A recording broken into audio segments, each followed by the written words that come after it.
It is, oh geez, I don't know, 3 months in to the SSKI plus the detox, overall internal and external. And let's talk about sleep. When this first went overt with me, I was kept awake for, I believe it was 16 days in a row. And then when I talked my way out of the electromagnetic torture, I was getting about 6 hours of sleep a night, which was perfectly acceptable to me. But once I began an aggressive campaign to get off any and all drugs, prescription or otherwise, it came back with vengeance, and I was getting from 0 hours to, at the very most, 3 to 4 hours of sleep every night. And that's definitely not enough sleep for me personally. I need more than that. Now I'm sleeping between 8 and 10 hours a day, and I am so tired because it's too much sleep. So, to reiterate from my previous video, after 2 months of taking the SSKI and doing the baths and all of the supplements for the internal detox from Lookout for Charlie, 95% of my electronic harassment symptoms completely disappeared. And I mean completely, totally disappeared.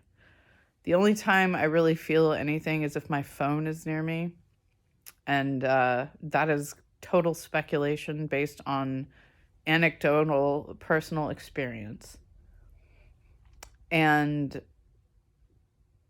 now I can fall asleep during the day. I haven't been able to do that since like 2019. I sleep very well through the night.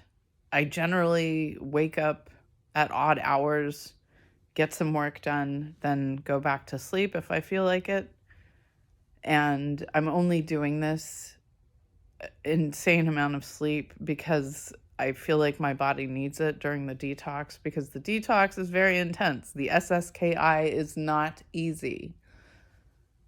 There are many times when I have questioned the dose I'm taking, whether or not I need to back off of it, whether or not it's worth the pain, because so many seemingly negative things have happened because of it. For example, about a week ago, these glands got so swollen that I couldn't swallow.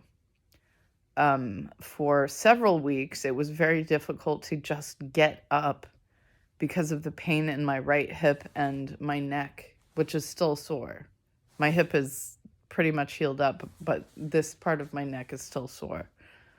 My skull and my brain have felt like they are on fire.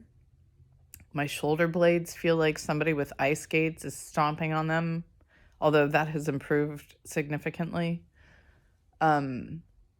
Just anything that follows your spine and your lymphatic system is going to have a reaction, and typically, in my experience, swell up and then go completely normal.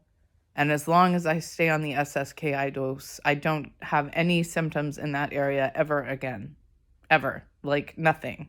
And when I say nothing, I mean it.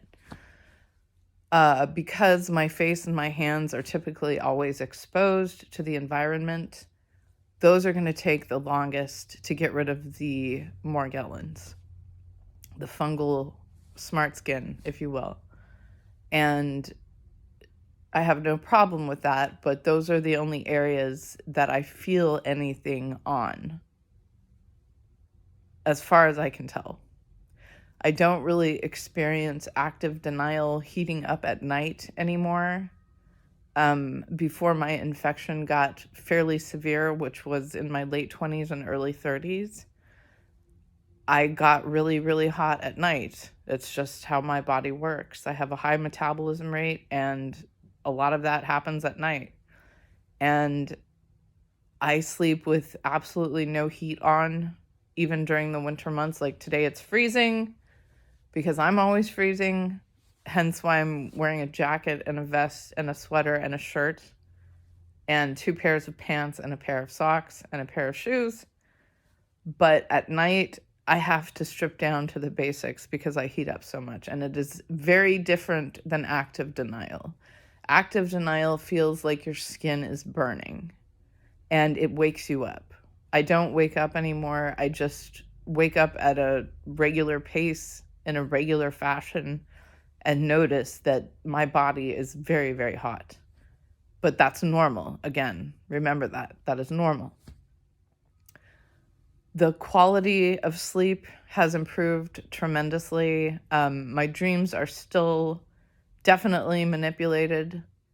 I think a lot of that is through the psychic driving nonsense, through the RF targeting, or field, I should say, because this is happening to everyone, not just you. You're not special, sweetie, and neither am I. Trust me. This is happening to everyone. That is why everyone is sick.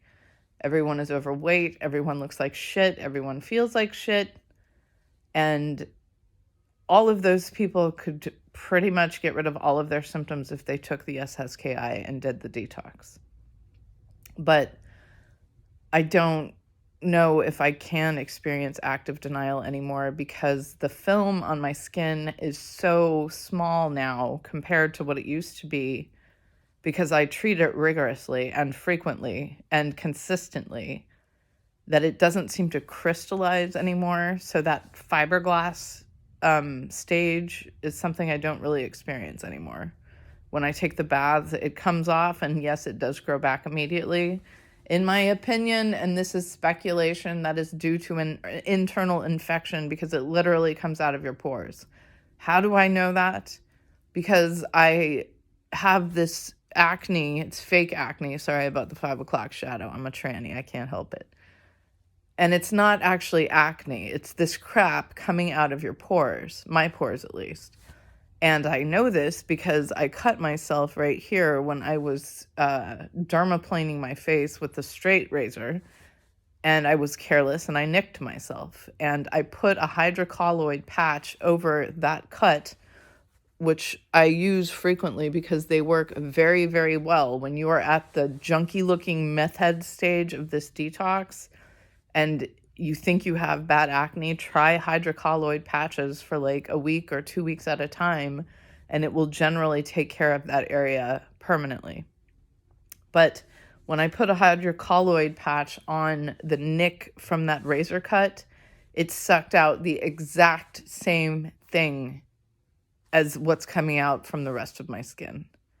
Perhaps we've been told it's pus our entire lives, failing to realize that that pus is filled with GMO nanotechnology that creates like a slime mold over your skin. I don't know, but I can feel this stuff and sometimes even see it coming out of my pores after I scratch it off, and I can also feel it coming out of my pores.